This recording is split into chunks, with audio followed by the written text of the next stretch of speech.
honestly. This was prettier. Somehow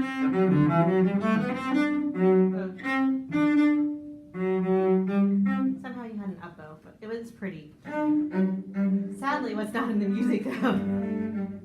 Sadly, what's not in the music. Okay, I think now do you just remember how we did. It helps because when we get here, if you remember that it's kind of one motion, and then it's one bow. Okay, so the shift fixed itself too when we stopped, just a little bit. Okay, so let's start from the beginning of this section here, and let's hear that whole section with bow. Wait, I have to time out myself before we go too quickly. If I asked you what hand shape this is, can you see it here? What would you say?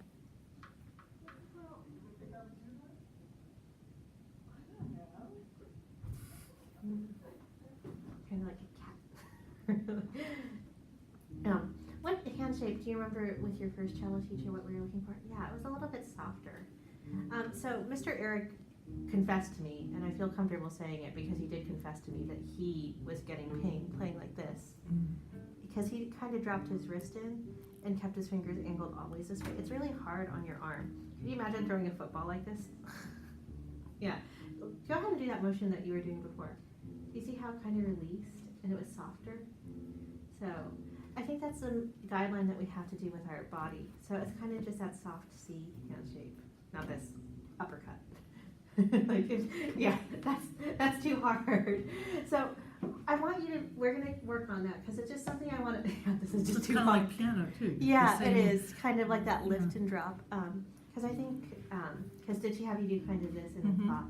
It's the same idea, is that you want to use the natural weight of your body to make the sound. This is pretty unnatural, right? It's like you want to do harm to somebody. Like this is how you would break a board in karate or judo or taekwondo.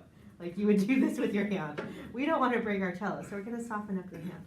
It's going to be a process though. I'm calling your attention to it now so we can work on it over the weeks.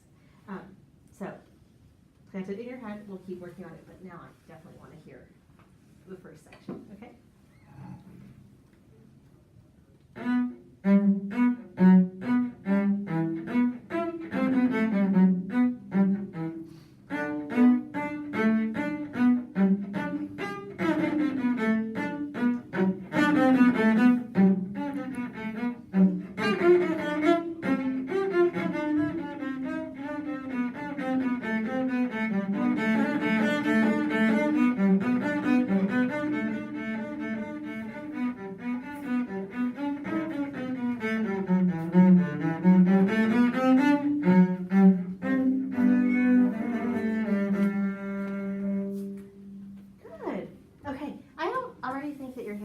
You're noticing more how your hand is trying to relax in the shape. So just be aware of it and keep working on this roundness of your fingers. That looks already a lot better. Just so we're trying to keep them dropping and just being more, and just kind of like more. Actually, the way that I practice it is I can see if I can.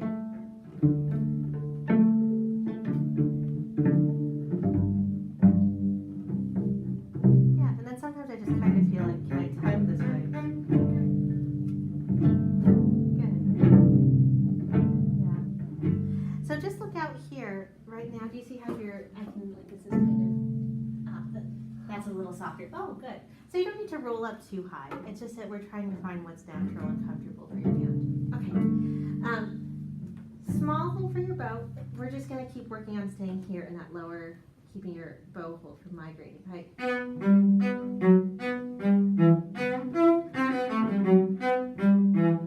So when you're doing this, if you're too tight on the string, how much ring do you get if you're kind of always heavy? Not enough. Yeah, it dampens it. So we have to catch and wiggle. Catch the string. And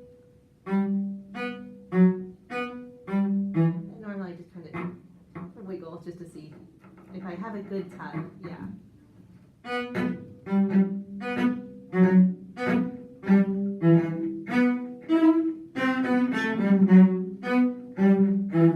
That was brilliant. Can you do it again? That was really nice.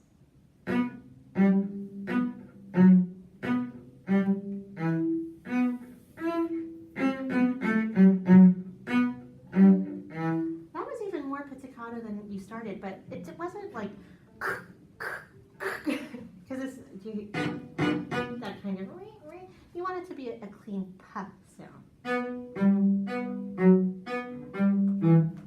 So if you're too hard,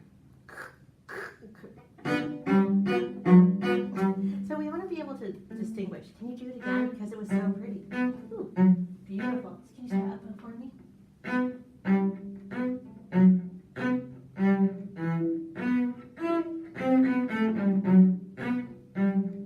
Good, keep going.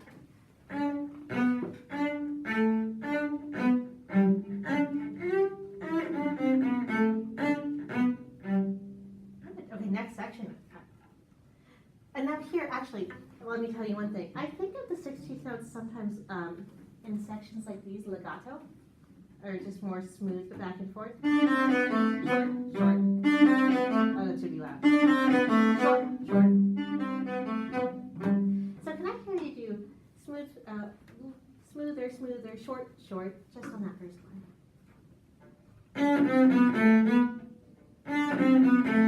That's it.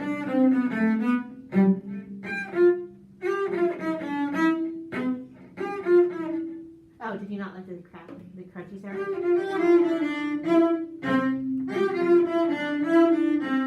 Yeah.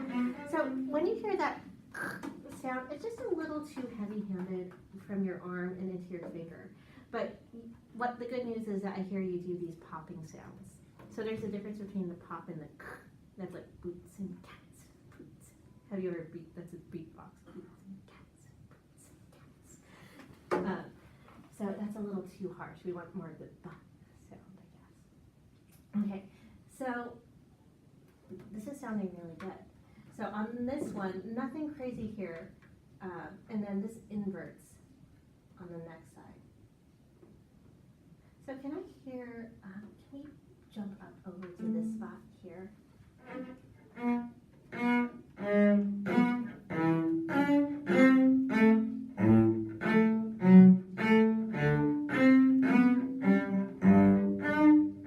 Good. Now here's that same thing where we want to think about the puff, making it pop. Ooh, puff the next side. And so most of your success will happen if you pivot. So let's just watch your pivot to see how it helps with your sound, okay? You can go a little bit slow if you want to, just so we can watch your pivots.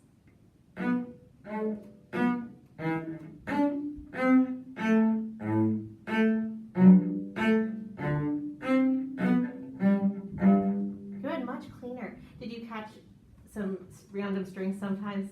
Okay, so let's work out the balance of that, because it was, I think I had one extra D sound somewhere in here. So try it again for me. So clean string crossings, that's the goal.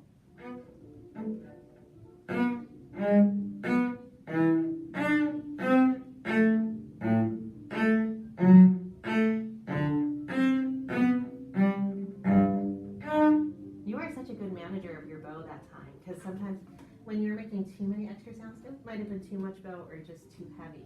Okay, so let's do the next spot.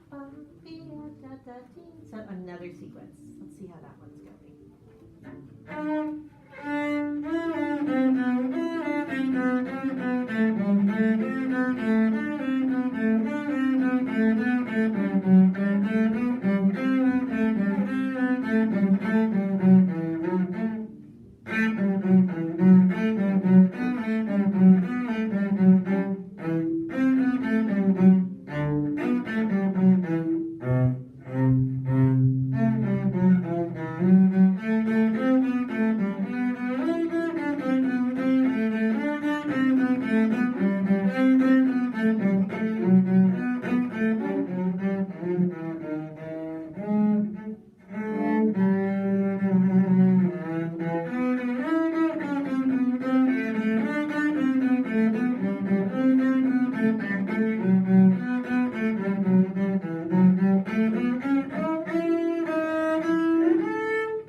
up. Okay. Was it what kind of sound was it?